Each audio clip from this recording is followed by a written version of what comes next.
Hi, I'm Stanley Brown, owner of Robust Wine Bar here in Webster Groves, Missouri. We're here today with Gina Voci with Opus One from Napa Valley. Happy to have her here.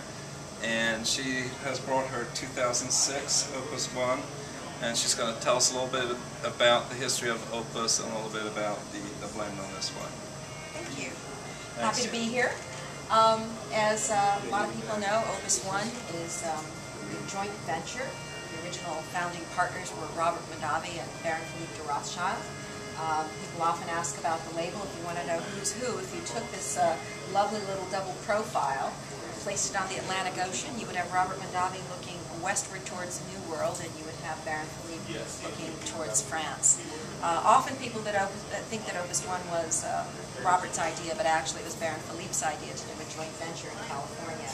And he chose Robert Mondavi for that, because Robert had been very influential in terms of affecting and improving the quality of California wine.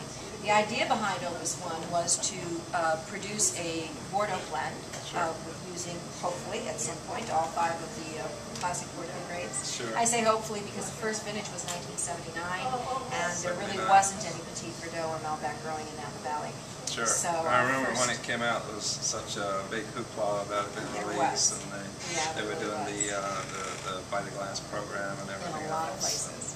It just took off a huge success. Did you work in a restaurant where that was happening? I actually worked for the Marriott Hotels when I was great. So. Yeah, that was a very successful program. Our biggest problem when we first released it was there was so little of it, it was so highly allocated, that we really couldn't go around the country doing public tastings. It was really something where we wanted to make it available to the restaurants, and so the restaurants did the tastings for us. And because everyone, a lot of people had heard of it, but nobody had tasted it, nobody really knew what to expect. And I think people were quite surprised when they tasted Opus One, because they were expecting something that,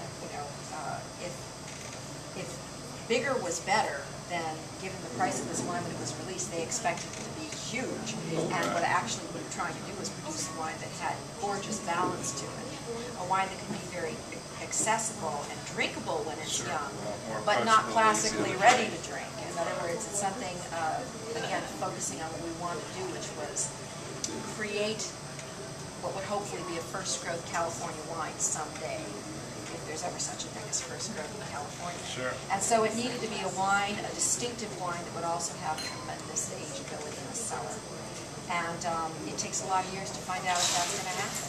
Now, this started in '79, so we're into our 30th year of this project, and enough international wine writers and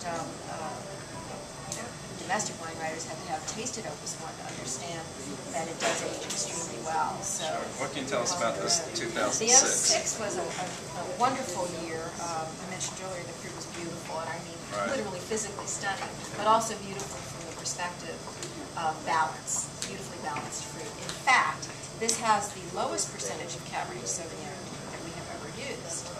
And when I asked our winemaker about that several years later when the blend was done, I said, I don't get it. I worked Crush, I saw the fruit, the Cabernet was gorgeous. And he said, yeah, so is the Cabernet Franc and the Merlot, Petit Verdot and the Malbec. So it was a real, playground for him that year. He could really, wine is all about balance and creating that balance in the bottles. Yeah, and especially for us, we only make one wine. This is something that makes Opus, I think, very unique when you start talking about the exceptional Cabernet and Bordeaux blends of California. Each year we make only one thing.